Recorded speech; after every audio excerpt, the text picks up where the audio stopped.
Hello साथियों, नमस्कार। साथियों, आपका रोजगार आईटीआई अवधेश में स्वागत है। साथियों, आज की क्लास में हम बात करने वाले हैं ITI second year electrician trade theory. आप सभी साथियों को पता ही है कि इसके पहले हमने जो है आपको 2 क्लास कंप्लीट करा दिया है। जो भी साथी ऐसे हों जो पिछली क्लास को न देख पाए हों, आप जो है प्लेलिस्ट में जो है चैनल के प्लेलिस्ट में जाकर जो है आप क्लास देख सकते हैं। और मैं आपको बता दूं साथियों, ये जो मैं आपको प्रश्न करा रहा हूं, नीमे पैटर्न पे आधारित जितने भी प्रश्न हैं सबको यहां पर हल करा रहा हूं और यहीं से जो है आप लोगों की परीक्षा में जो है प्रश्न पूछे जाते हैं। ठीक है, और ट्रेड थ्योरी से आपके 38 प्रश्न जो है परीक्षा में पूछे जाते हैं और ट्रेड थ्योरी ही आप लोगों के लिए बहुत ही इंपॉर्टेंट होता है। ठीक है, तो आइए साथियों क्लास को स्टार्ट करते हैं। और स्टार्ट करने से पहले आप लोगों से एक छोटा सा निवेदन रहेगा मेरे भाई कि जो भी साथी चैनल पे पहली बार हो, चैनल को सब्सक्राइब कर लीजिएगा और अपने मित्र के पास भी जो है क्लास को शेयर कर देना ताकि वे भी जो है क्लास से जुड़कर अपनी पढ़ाई कर सकें। बाकी जो भी स्टूडेंट ऐसे हों जो किसी भी प्रश्न को लेकर अगर आपको डाउट होता है तो आप जो है नीचे कमेंट बॉक्स में भी कमेंट कर सकते हैं। बाकी जो टेलीग्राम चैनल है उसे भी आप लोग ज्वाइन कर लीजिएगा। रोजगार आईटीआई अवधेश के नाम से टेलीग्राम चैनल है, वहां पर आपको जो है पीडीएफ मिल जाएगी। दूसरा ये कि जो चैनल का व्हाट्सएप नंबर है उसमें भी जो है आप मैसेज कर सकते हो अगर आपको किसी भी प्रश्न को लेकर कोई समस्या हो तो। ठीक है, तो आइए साथियों क्लास को स्टार्ट करते हैं। यहां पर देखिए जो आपका पहला प्रश्न यहां पर कह रखा है, डीसी जनरेटर में स्लिप रिंग का क्या कार्य है। यहां पर स्लिप जो रिंग्स है इसका जो है मुख्य कार्य आपसे पूछ रखा है कि इसका मेन काम क्या होता है। तो यहां पर देखिए पहला आपका कह रखा है कि लगातार आउटपुट आपूर्ति करती है। यह लगातार आउटपुट आपूर्ति कहां से करेगी। ये जो है आपका स्लिप रिंग जो होता है, अगर हम बात करें तो ये क्या करता है, एसी को डीसी में जो है कन्वर्ट कर देता है। या हम कहें कि ये जो आपका कम्यूटेटर होता है इसको जो है एक दिशा में जो है कन्वर्ट कर देता है। तो यहां पर हम कह सकते हैं कि एक दिशा में आउटपुट बनता है। तो आंसर आपका यहां पर क्या हो जाएगा, बी बन जाएगा। ठीक, आइए अगले प्रश्न पे हम बात करते हैं। तो देखिए आपका अगला प्रश्न यहां पर क्या कर रखा है। अगला प्रश्न कर रखा है कि डीसी जनरेटर में किस प्रकार का वोल्टेज गतिशील रूप से प्रेरित होता है। डीसी जनरेटर में किस प्रकार का वोल्टेज गतिशील रूप से प्रेरित होता है। तो यहां पर देखिए पहला आपका कर रखा है कि पल्सेटिंग वोल्टेज के द्वारा या दोलनशील जो है वोल्टेज के द्वारा। तो अगर हम बात करें अगले ऑप्शन की, देखिए अगला ऑप्शन आपका कह रखा है कि प्रत्यावर्ती वोल्टेज। जी हाँ, प्रत्यावर्ती वोल्टेज के द्वारा जो है हम यहाँ पर ये काम करते हैं। तो आंसर आपका यहाँ पर क्या बन जाएगा, सी बन जाएगा। ठीक है, आइए अगले प्रश्न में हम बात करते हैं। और ये प्रश्न तो हमारे हिसाब से मेरे भाई सभी स्टूडेंट कर ले जाएंगे, क्योंकि जब मैंने पहली क्लास स्टार्ट किया था तो इसके बारे में मैंने आपको जो है अच्छे ढंग से बताया था कि ये जो है आपका क्या है, आर्मेचर कोर होता है आपका। ठीक है, आर्मेचर कोर होता है और ये जो है इसके ऊपर आप देख सकते हैं स्लॉट कटे होते हैं। यहाँ पर जो है बेंडिंग में जो है हम इसका इस्तेमाल करते हैं। लेकिन यहाँ पर आप देख सकते हो सीधे तौर पे यहाँ पर पूछ रखा है कि ये जो सांचा बना है इसका मेन काम क्या होता है और ये क्यों बना होता है। ये जो आपका अगर हम कह सकते हैं कि ये जो है कुंजी का जो है मार्ग है। तो यहाँ पर अगर बात की जाए है ना, तो इसी में जो है हम की को जो है सेट कर लेते हैं। और आपको बता दें इसी सॉफ्ट में जो है हम क्या आसानी से इसको जो है सेट कर लेते हैं। तो यहाँ पर अगर हम बात करें तो ये इसका नाम क्या होता है, ये कुंजी तरीका ठीक करने के लिए जो है यहाँ पर सांचे कटे होते हैं। तो आंसर आपका यहाँ पर क्या बन जाएगा, ए बन जाएगा। आइए अगले प्रश्न पे हम बात करते हैं। देखिए आपका अगला प्रश्न यहाँ पर क्या कर रखा है।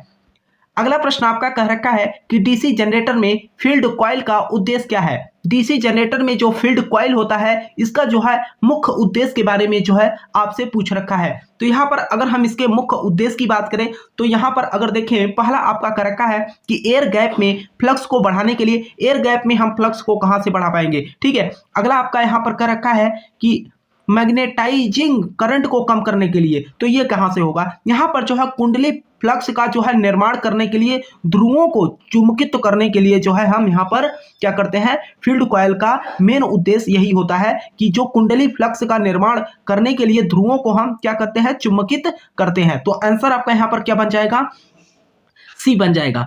आइए अगले प्रश्न पे हम बात करते हैं। तो देखिए आपका अगला प्रश्न यहां पर क्या कर रखा है। अगला प्रश्न कह रखा है कि बड़े डीसी जनरेटर। देखिए ये जो है आपका रिपीटेड प्रश्न है। एक प्रश्न मैंने आपको ऑलरेडी इसी तरीके का मैंने करा भी दिया है। जो भी स्टूडेंट इसके पहले वाली क्लास देखे होंगे वो तुरंत उत्तर दे देंगे। बड़े डीसी जनरेटर मशीनों के पोल कोर बनाने के लिए किस धातु का उपयोग किया जाता है, किस धातु को हम यहाँ पर उपयोग करते हैं। तो यहाँ पर अगर हम बात करें, जैसे यहाँ पर देखिए नर्म लोहा, नर्म लोहा की जो बात की गई है, ये जो है आपका परमानेंट, अगर हमें मैग्नेट बनाना होता है तो वहां पर जो है हम नर्म लोहे का इस्तेमाल करते हैं। लेकिन अगर हम ढलवा लोहे की बात करें तो ढलवा लोहा जो है, जैसे यही जो है छोटी मशीन की बात करती या छोटे जनरेटर की बात करती है ना, तो वहां पर जो है हम ढलवा लोहा का बनाती। लेकिन यहां पर जो आपसे कह रखा है कि बड़े डीसी जनरेटर मशीनों के पोल कोर बनाने के लिए किस धातु का हम उपयोग करते हैं, तो यहां पर जो है हम किसका उपयोग करते हैं, यहां पर जो है हम ढलवा इस्पात यानी कि कास्ट स्टील का जो है प्रयोग किया जाता है। तो आंसर आपका यहां पर क्या बन जाएगा, सी बन जाएगा। ठीक, आइए अगले प्रश्न पे हम बात करते हैं। देखिए अगला प्रश्न आपका यहां पर क्या कह रखा है कि क्यों पोल कोर स्टॉम्पिंग डीसी जनरेटर में पटलित करते हैं, क्यों पटलित करते हैं डीसी जनरेटर, ये जो है आपसे पूछ रखा है। तो यहां पर अगर हम बात करें तो देखिए, अगर हम ऑप्शन की बात करें तो पहला आपका कह रखा है कि घर्षण हानि को कम करें। घर्षण हानि को कम करने से क्या मतलब पड़ेगा यहाँ पर, ठीक है, यहाँ पटलित क्यों करते हैं, घर्षण हानि को कम करने के लिए तो नहीं करते, विंडेज लॉस को कम करने के, विंडोज लॉस करने के लिए भी नहीं होता। ये जो है अगर हम बात करें यहाँ पर सीधे तौर पे यहाँ पर अगला कर रखा है हिस्टेरेसिस हानि को कम करने के लिए, ये जो आपका भंवर धारा हानि को हम यहाँ पर क्या करते हैं, कम करने के लिए उपयोग करते हैं। तो आंसर आपका यहाँ पर पटलित करने का मेन उद्देश्य ही होता है कि जो हमारा भंवर धारा हानि है उसे हम क्या करें, कम कर ले, है ना। तो आंसर आपका यहाँ पर क्या हो जाएगा, डी हो जाएगा। आइए अगले प्रश्न पे हम बात करते हैं। तो देखिए आपका अगला प्रश्न यहाँ पर क्या कर रखा है, अगला प्रश्न आपका कह रखा है कि इलेक्ट्रोप्लेटिंग प्रक्रिया के लिए किस प्रकार के डीसी जनरेटर का उपयोग किया जाता है। इलेक्ट्रोप्लेटिंग प्रक्रिया के लिए किस प्रकार के डीसी जनरेटर का जो है हम यहाँ पर उपयोग करते हैं, ये जो है आपसे पूछ रखा है। तो यहाँ पर अगर हम बात करें तो शंट जनरेटर की बात की गई है, और शंट जनरेटर का मतलब यह है कि आपका समांतर जनरेटर की बात की जा रही है। और मैंने आपको ये प्रश्न ऑलरेडी आपको दूसरे ही क्लास में करा दिया, और ये जो है रिपीटेड प्रश्न है मेरे भाई। तो आंसर आपका यहाँ पर क्या हो जाएगा, शंट जनरेटर। आइए अगले प्रश्न पे बात किया जाए। देखिए आपका अगला प्रश्न, और मैं देख रहा हूं मेरे भाई जो भी छात्र ऐसे हैं जिनको प्रश्न का उत्तर पता है, वे छात्र जो है कमेंट करके जरूर बताया करिए, ठीक है, जिससे कि आपका यहाँ पर जो है एक तरीके से आप भी अनुमान लगाकर बताएंगे, तो इससे क्या होगा कि आपके जो प्रश्न है और अच्छे ढंग से क्लियर हो जाएंगे, है ना। यहाँ पर देखिए अगला प्रश्न आपका कर रखा है कि डीसी जनरेटर में कंपनसेटिंग बाइंडिंग का उद्देश्य क्या है। यहाँ पर कंपनसेटिंग जो बाइंडिंग की गई है इसका मेन उद्देश्य क्या है, ये जो है आपसे पूछ रखा है। तो यहाँ पर अगर हम कंपनसेटिंग बाइंडिंग की बात करें तो देखिए पहला कर रखा है कि कठोर कम्यूटेशन कम करता है, यहाँ पर नियत आउटपुट वोल्टेज बनाए रखें, ये भी नहीं होता, है ना। तो यहाँ पर जो है आपका सीधे तौर पे अगर बात किया जाए तो यहाँ पर जो आपके बीच चुंबकीकरण प्रभाव को बेअसर कर देता है, ठीक है। तो आंसर आपका यहाँ पर क्या बन जाएगा, सी बन जाएगा। आइए अगले प्रश्न पे हम बात करते हैं। तो देखिए आपका अगला प्रश्न यहाँ पर क्या कर रखा है, ठीक है। देखिए मेरे भाई आप लोगों के लिए इतना मैं हेल्प कर रहा हूँ, ठीक है, तो आप लोगों से एक निवेदन रहेगा, क्लास को शेयर करिएगा अपने मित्रों के पास, ठीक है, जो आईटीआई कर रहे हो, ताकि उनको भी यह इन्फॉर्मेशन मिल सके और क्लास से जुड़कर अपनी पढ़ाई कर सके। और देखिए मैं बोलता तो नहीं, जो भी साथी चैनल पे पहली बार हो चैनल को भी सब्सक्राइब कर लेना यार, और जो है क्लास को भी लाइक कर दीजिएगा, ठीक है। तो यहाँ पर देखिए अगला प्रश्न कर रखा है कि यदि शंट फील्ड प्रतिरोध क्रांतिक प्रतिरोध मान से ऊपर है तो क्या प्रभाव पड़ता है डीसी जनरेटर पे, है ना। यदि शंट फील्ड प्रतिरोध क्रांतिक प्रतिरोध मान से ऊपर है तो क्या प्रभाव पड़ेगा, ये प्रश्न मैं आपको ऑलरेडी बता भी चुका हूं, और आपकी परीक्षा के लिए बहुत ही इंपॉर्टेंट प्रश्न है मेरे भाई, ठीक है। तो यहाँ पर देखिए कह रखा है कि आउटपुट वोल्टेज प्लसिटिंग के लिए, है ना। अगला आपका ऑप्शन देखते हैं। अगला ऑप्शन देखिए आपका कर रखा है कि आउटपुट वोल्टेज सामान्य से ऊपर, यहां पर जो है जनरेटर वोल्टेज बनाने में जो है विफल हो जाता है, ठीक है। अगर क्रांतिक मान से जो है अधिक होगा तो यहां पर जो है जनरेटर जो वोल्टेज बनाता है उसमें जो है यह विफल हो जाएगा। तो आंसर आपका यहां पर क्या बन जाएगा, सी बन जाएगा। आइए अगले प्रश्न पे हम बात करते हैं। तो देखिए आपका अगला प्रश्न यहां पर क्या कर रखा है। अगला प्रश्न आपका कर रखा है कि डीसी जनरेटर में आर्मेचर प्रतिक्रिया का प्रभाव क्या है। डीसी जनरेटर में आर्मेचर प्रतिक्रिया का जो प्रभाव है इसके बारे में जो है आपको बताना है। तो यहाँ पर अगर हम आर्मेचर प्रभाव या आर्मेचर प्रतिक्रिया की प्रभाव की बात करें तो अगर हम देखें आउटपुट वोल्टेज बढ़ता है, आउटपुट वोल्टेज कहाँ से बढ़ेगा, यहाँ पर जो है आउटपुट वोल्टेज में जो है कमी आ जाती है। तो आंसर आपका यहाँ पर क्या बन जाएगा, बी बन जाएगा। ठीक है, आइए अगले प्रश्न पे हम बात करते हैं। अगला प्रश्न देखिए आपका क्या कर रखा है, और अगला प्रश्न यहां पर आप देख सकते हो आपसे न्यूमेरिकल पूछ रखा है और वेरी वेरी इंपॉर्टेंट प्रश्न है ये आपके परीक्षा के लिए। ठीक है, यहां पर कर रखा है कि सिंप्लेक्स वेब बॉन्डिंग आर्मेचर के साथ एक 4 पोल डीसी जनरेटर में 1020 कंडक्टर हैं और 1500 आरपीएम की गति से संचालित है। फ्लक्स पोल 0.007 वेबर है। उत्पादित ईएमएफ की जो है आपसे गणना करने की बात की गई है। सबसे पहले तो मैं आपको बता दूं यहाँ पर कुछ पॉइंट आपको थोड़ा सा ध्यान देना होगा, है ना। देखिए अगर हम यहाँ पर सीधे तौर पे बात करें, यहाँ पर जो वेव बॉन्डिंग की बात की गई है, वेव बॉन्डिंग के कंडीशन में ए बराबर जो आपका होता है यह यहाँ पर जो है 2 होता है। ठीक है, ए बराबर 2 होता है। अगर यहाँ पर हम पोल की बात करें तो आपका देख सकते हैं पी बराबर आपका क्या दे रखा है, 4 दे रखा है। ठीक है, और यहाँ पर अगर हम एन बराबर की बात करें तो सीधे तौर पे आप देखेंगे एन बराबर कितना दिया है, 1500 आरपीएम। ठीक है, तो यहाँ पर एन बराबर हम मान लिए कि 1500 है। और यहाँ पर अगर देखा जाए तो आपका जो जेड बराबर दिया है, ये जेड बराबर कितना है, 1020। ठीक है, और फाई का मान यहाँ पर दे रखा है, फाई बराबर जो है 0.007। और आपको पता है कि ईजी बराबर क्या होता है, ईजी बराबर आपका होता है कि जेड फाई फार्मूला है। और इसे मैंने आपसे कहा भी था कि इसको अच्छे ढंग से आप लोग जो है याद कर लीजिएगा। आपकी परीक्षा में बहुत बार जो है यह सीधे तौर पे अगर देखा जाए तो फार्मूला ही पूछ लिया है। अगर फार्मूला नहीं पूछेगा तो इस पे आपका जो है एक न्यूमेरिकल पूछ लेगा। तो यहाँ पर जो है मेरे भाई जेड का मान आप क्या रखेंगे, जेड का मान 1020 है। ठीक है, उसके बाद जो है आपका फाई का मान कितना है, 0. अब देखिए मैं यहाँ पर हल नहीं कर रहा हूँ, आपको मैं बता दे रहा हूँ। यहाँ पर जेड का मान आपको जो है 1020 रखना है और फाई का मान यहाँ पर दिया हुआ है, इसे रख लेना है। एन का मान आपका 1500 है, पी का मान आपका कितना है, 400 है, और ए का मान यहाँ पर 2 रख देना है। ठीक है, और इसको जब हल कीजिएगा मेरे भाई, इतना तो आप हल ही कर सकते हो, है ना। तो यहाँ पर जब हल करेंगे तो जो इसका मान आएगा आपका 357 वोल्टेज आएगा। ठीक है, तो आंसर आपका यहाँ पर सी बन जाएगा। अब देखिए मैं यहाँ पर फार्मूला सब कुछ आपको बता दिया, तो आप जो है ये तो कैलकुलेशन है मेरे भाई, ये तो आप कर ही सकते हो। ठीक है, तो आइए अगले प्रश्न पे हम बात करते हैं। तो देखिए आपका अगला प्रश्न यहाँ पर क्या कर रखा है, अगला प्रश्न कर रखा है कि बड़े डीसी जनरेटर में आर्मेचर प्रतिक्रिया के प्रभाव को कैसे बेअसर किया जा सकता है। बड़े डीसी जनरेटर में आर्मेचर प्रतिक्रिया के प्रभाव को कैसे बेअसर किया जा सकता है, ये जो है आपसे पूछ रखा है। तो यहाँ पर जो है मैंने आपको पहले भी बताया था कि जो आपका कंपनसेटिंग बॉन्डिंग का जो है अगर हम यहाँ पर उपयोग कर दें या उपयोग यहाँ पर कर दिया जाए तो यहाँ पर जो है आपका प्रतिक्रिया प्रभाव को जो है बेअसर किया जा सकता है। तो आंसर आपका यहाँ पर क्या बन जाएगा, ए बन जाएगा। आइए अगले प्रश्न पे हम बात करते हैं। देखिए यहाँ पर अगला प्रश्न आपका क्या कर रखा है, कह रखा है कि डीसी जनरेटर में क्या प्रभाव होता है अगर इसे लंबे समय तक बंद रखा जाए। डीसी जनरेटर में क्या प्रभाव होता है अगर इसे लंबे समय तक जो है हम यहाँ पर बंद रखा जाए, तो पूछ रखा है। देखिए अगर हम डीसी जनरेटर को बहुत लंबे समय तक अगर हम बंद करके रखते हैं तो उसमें मैंने आपको ये भी बता दूं, ये जो है रिपीटेड प्रश्न है और देखते हैं कि कितने स्टूडेंट जो है इसका उत्तर दे पाते हैं। अगर हम देखें फील्ड कॉइल प्रतिरोध बढ़ जाता है, फील्ड कॉइल प्रतिरोध कहां से बढ़ जाएगा, जब आपका डीसी जनरेटर बंद है तो, है ना। तो यहाँ पर आगे का रखा है कि आर्मेचर प्रतिरोध बढ़ता है, आर्मेचर प्रतिरोध कहां से बढ़ जाएगा। ठीक है, तो यहाँ पर अगला आप देखिए आपका यहाँ पर क्या कर रखा है, अगला आपका कह रखा है, अगला का रखा है कि आर्मेचर प्रतिक्रिया बढ़ना। जब डीसी जनरेटर आपका बंद कंडीशन में है तो वहां पर जो है अपने अवशिष्ट जो चुंबकत्व होता है उसको जो है खो देता है। तो आंसर आपका यहां पर क्या बन जाएगा, डी बन जाएगा। ठीक है, आइए अगले प्रश्न की बात करते हैं। तो देखिए आपका अगला प्रश्न भी ये जो है न्यूमेरिकल पूछ रखा है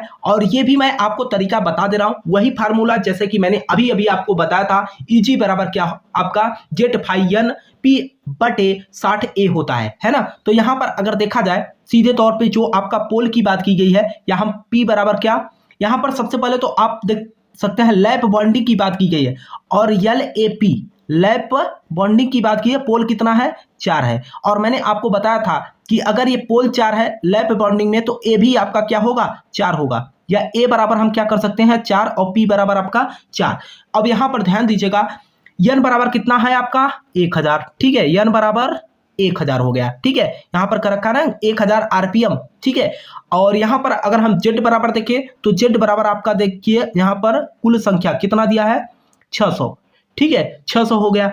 अब यहां पर फाई का मान देखते हैं, यहां फ्लक्स फाई का मान कितना दिया है 0.064, ठीक है। तो यहां पर आप जो है ईजी बराबर जो है सीधे तौर पे मेरे भाई अगर आप देखोगे यहां पर पी और ए आपस में कट जाएंगे, क्योंकि पी ऊपर होता है और ए नीचे होता है, दोनों का मान क्या है सेम है ना। तो यहां पर अगर हम देखें तो जेड फाई एन पी और क्या हो जाएगा 60 ए। अब यहां पर आप लोग मान रख लीजिएगा, है ना। यहां पर पी और ए का मान दोनों आपस में क्या है बराबर है, तो इसे आप पहले ही काट दीजिए, केवल जेड फाई एन का मान रखिए और 60 का जो है इसमें भाग कर देंगे तो आपका आंसर आ जाएगा। अगर हम यहां पर आंसर की बात करें तो आपका जो उत्तर आएगा आपका 640 वोल्ट आएगा, आंसर आपका डी बन जाएगा, ठीक है। आइए अगले प्रश्न पे हम बात करते हैं। तो देखिए आपका अगला प्रश्न यहां पर क्या कर रखा है, अगला प्रश्न आपका यहां पर कह रखा है कि यदि मुख्य क्षेत्र का प्रभाव डीसी जनरेटर में विकृति हो जाए तो प्रेरित ईएमएफ पर क्या प्रभाव पड़ता है। यदि मुख्य क्षेत्र प्रवाह डीसी जनरेटर में विकृति हो जाए तो प्रेरित ईएमएफ पर क्या प्रभाव पड़ता है, ये जो है आपसे पूछ रखा है। यहां पर देखिए प्रेरित ईएमएफ बढ़ जाता है, प्रेरित ईएमएफ कहां से बढ़ जाएगा, यहां पर जो है प्रेरित ईएमएफ जो है घट जाता है, जो प्रभाव इफेक्ट पड़ेगा वह जो है प्रेरित ईएमएफ जो होगा क्या होगा घट जाएगा। तो आंसर आपका यहां पर क्या हो जाएगा बी हो जाएगा, ठीक है।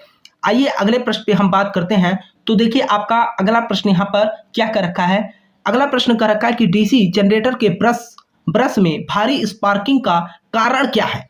डीसी जनरेटर के ब्रश में जो ब्रश लगे होते हैं उसमें भारी स्पार्किंग का जो मुख्य कारण है उसके बारे में जो है आपसे यहां पर पूछ रखा है। आइए ऑप्शन को देखते हैं। देखिए यहां पर जो पहला आपका ऑप्शन का रखा है कि फील्ड बाइंडिंग में जो है शॉर्ट सर्किट, फील्ड बाइंडिंग में शॉर्ट सर्किट कहां से हो जाएगा, है ना। आर्मेचर बाइंडिंग में शॉर्ट सर्किट, आर्मेचर बाइंडिंग में शॉर्ट सर्किट ये भी नहीं होगा। एमएन ए और जीएनए की जो है स्थिति बदल जाए, स्थिति कहां से बदलेगी, यहां पर देखिए ब्रश के रूप में बहुत अधिक स्प्रिंग तनाव, जी हां यहां पर ब्रश के रूप में जो है बहुत अधिक स्प्रिंग तनाव होगा, तो इसके कारण जो है आंसर आपका यहां पर क्या बन जाएगा डी बन जाएगा, ठीक है। आइए अगले प्रश्न पे बात करते हैं। यहां पर देखिए जो 56 नंबर प्रश्न है थोड़ा सा यहां पर गड़बड़ हो रहा है। देखिए क्या कर रखा है, डीसी जनरेटर के ब्रश में भारी स्पार्किंग का कारण क्या है, भारी स्पार्किंग का कारण जो है आपसे पूछ रखा है। तो यहां पर अगर हम देखें तो यहां पर देखिए पहला आपका जो कह रखा है यहां पर सीधे तौर पे देखिए तो कह रखा है कि फील्ड बाइंडिंग में शॉर्ट सर्किट। अगला आपका कह रखा है कि आर्मेचर बाइंडिंग में शॉर्ट सर्किट के लिए यहां पर जो है एन ए और जीएनएन की स्थिति को जो है यहां पर बदलने के लिए, ठीक है। तो आंसर आपका यहां पर क्या बन जाएगा सी बन जाएगा, ठीक है। 56 का जो है एक प्रश्न यहां पर गलत हो रहा था। देखिए जब कुछ स्टूडेंट ने कमेंट किया तब जो है हमने जो है इस प्रश्न को ध्यान से देखा तो समझ में आया, ठीक है। अगला प्रश्न यहां पर देखिए क्या कर रखा है, कर रखा है कि आर्मेचर, ऐसे ही आप लोग मेरे भाई किसी भी प्रश्न को लेकर कोई डाउट होता है ना तो तुरंत आप लोग जो है कमेंट किया करिए, ठीक है, ताकि हम जो है आपको बता सके। यहां पर आर्मेचर बाइंडिंग प्रतिरोध को मापने के लिए किस उपकरण का जो है उपयोग किया जाता है, आर्मेचर बाइंडिंग प्रतिरोध को मापने के लिए जो है किस उपकरण का जो है हम यहां पर उपयोग करते हैं। तो ये तो आपको रिपीटेड प्रश्न आ गया है और आप लोग जो है जरूर कमेंट करके बताएंगे। ये जो है आपका केल्विन ब्रिज पे जो है नियम पे जो है या इस पे जो है मापा जाता है। तो आंसर आपका यहां पर क्या बन जाएगा डी बन जाएगा। आइए अगले प्रश्न पे हम बात करते हैं। तो देखिए आपका अगला प्रश्न यहां पर क्या कर रखा है, अगला प्रश्न आपका कर रखा है कि शॉर्ट और ओपन सर्किट के लिए आर्मेचर बाइंडिंग का परीक्षण करने के लिए किस उपकरण का जो है यहां पर उपयोग किया जाता है। शॉर्ट और ओपन सर्किट के लिए आर्मेचर बाइंडिंग का परीक्षण करने के लिए किस उपकरण का जो है यहां पर उपयोग किया जाता है। किस उपकरण की बात की गई है तो यहां पर जो है टोंग परीक्षक के लिए या आंतरिक ग्राउलर के लिए या जो है बाहरी ग्राउलर के लिए, यहां पर जो है हम बाहरी ग्राउलर के लिए जो है उपयोग करते हैं। तो आंसर आपका यहां पर क्या बन जाएगा सी बन जाएगा, ठीक। आइए अगले प्रश्न पे बात किया जाए। तो देखिए आपका अगला प्रश्न क्या कर रखा है और बहुत ही इंपॉर्टेंट प्रश्न है मेरे भाई, कर रखा है कि डीसी मोटर की गति नियत। अब देखिए यहां पर अगर हम बात करें तो ये जो है मैंने जो 57 नंबर से प्रश्न स्टार्ट किया, यहां पर जो है इसके पहले मैंने आपको जो है डीसी जनरेटर पढ़ा रहा था, है ना। अब जो है आपको डीसी मोटर के बारे में पढ़ना है, ठीक।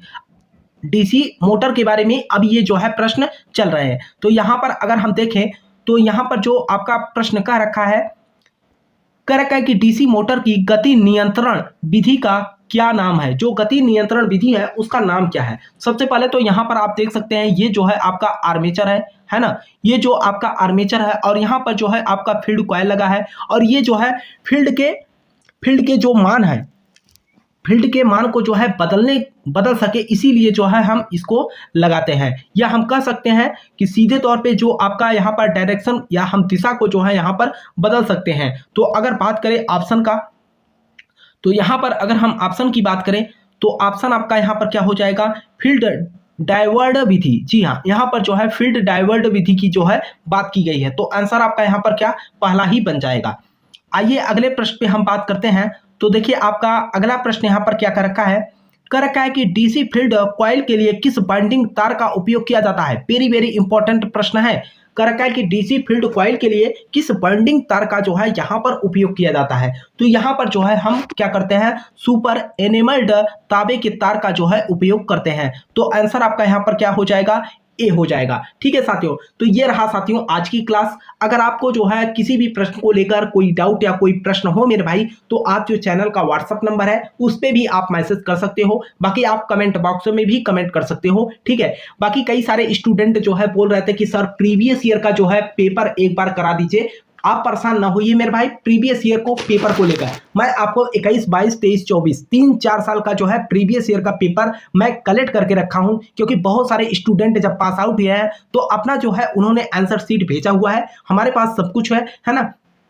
तो जैसे ही सबसे पहले तो हमको जो है ध्यान देना है नीमी पैटर्न पे। नीमी पैटर्न मेरे भाई जहां तक है कि 20-21 तारीख तक हम आपके जितने भी प्रश्न है सबको यहां पर हल करा देंगे। उसके बाद हम लोग जो है प्रीवियस ईयर का जो पेपर है उसे देखेंगे और आप देखिएगा प्रीवियस ईयर के जो पेपर है उसमें सबसे मैक्सिमम प्रश्न अगर देखा जाए तो नीमी पैटर्न से ही उठाकर प्रश्नों को पूछा गया है, ठीक है। तो इसीलिए साथियों मैं आपको यहां पर नीमी पैटर्न का प्रश्न कराने के बाद इंपॉर्टेंट प्रश्न प्लस आपके प्रीवियस ईयर, ताकि आपकी परीक्षा में एक भी प्रश्न कहीं से मिस न होने पाए। और कई सारे स्टूडेंट ऐसे हैं जो बोल रहे थे कि सर प्रैक्टिकल जो होने वाला है उसका जो है प्रीवियस ईयर का पेपर दिखा दीजिए। तो आपको मैं बता दूं, अगर आप ITI इलेक्ट्रीशियन सेकेंड ईयर के स्टूडेंट है तो ऑलरेडी एक वीडियो हमने बना के जो है अपलोड भी कर दिया है और पेपर के बारे में सारी जानकारी हमने दे भी दिया है, ठीक है। तो आप जो है वीडियो वाले बॉक्स में चले जाइएगा तो देखिएगा आज करीब हमारे हिसाब से तो 5-6 दिन हो गया जो है वीडियो पड़ा है। आप लोग जो है प्रीवियस ईयर का पेपर देख लीजिएगा और सभी ट्रेड का मैं जो है जैसे फर्स्ट ईयर वाले भी स्टूडेंट काफी कमेंट कर रहे हैं तो उनका भी हम पेपर दिखा देंगे, ठीक है। तो आप लोगों से एक छोटा सा निवेदन रहेगा मेरे भाई, जो भी साथी चैनल पे पहली बार हो चैनल को सब्सक्राइब कर लीजिएगा और क्लास को भी लाइक करिएगा और अपने मित्र के पास भी जो है क्लास को शेयर कर दीजिएगा, ठीक है, ताकि वे भी जो है क्लास से जुड़कर अपनी पढ़ाई कर सके। और आप लोगों से कहना चाहूंगा रोजगार ITI अवधेश के नाम से टेलीग्राम चैनल भी है, उसे भी आप लोग ज्वाइन कर लीजिएगा ताकि आपको वहां पर जो है पढ़ने के लिए PDF मिल सके। तब तक के लिए आपसे मिलते हैं नेक्स्ट क्लास में, तब तक के लिए जय हिंद जय भारत।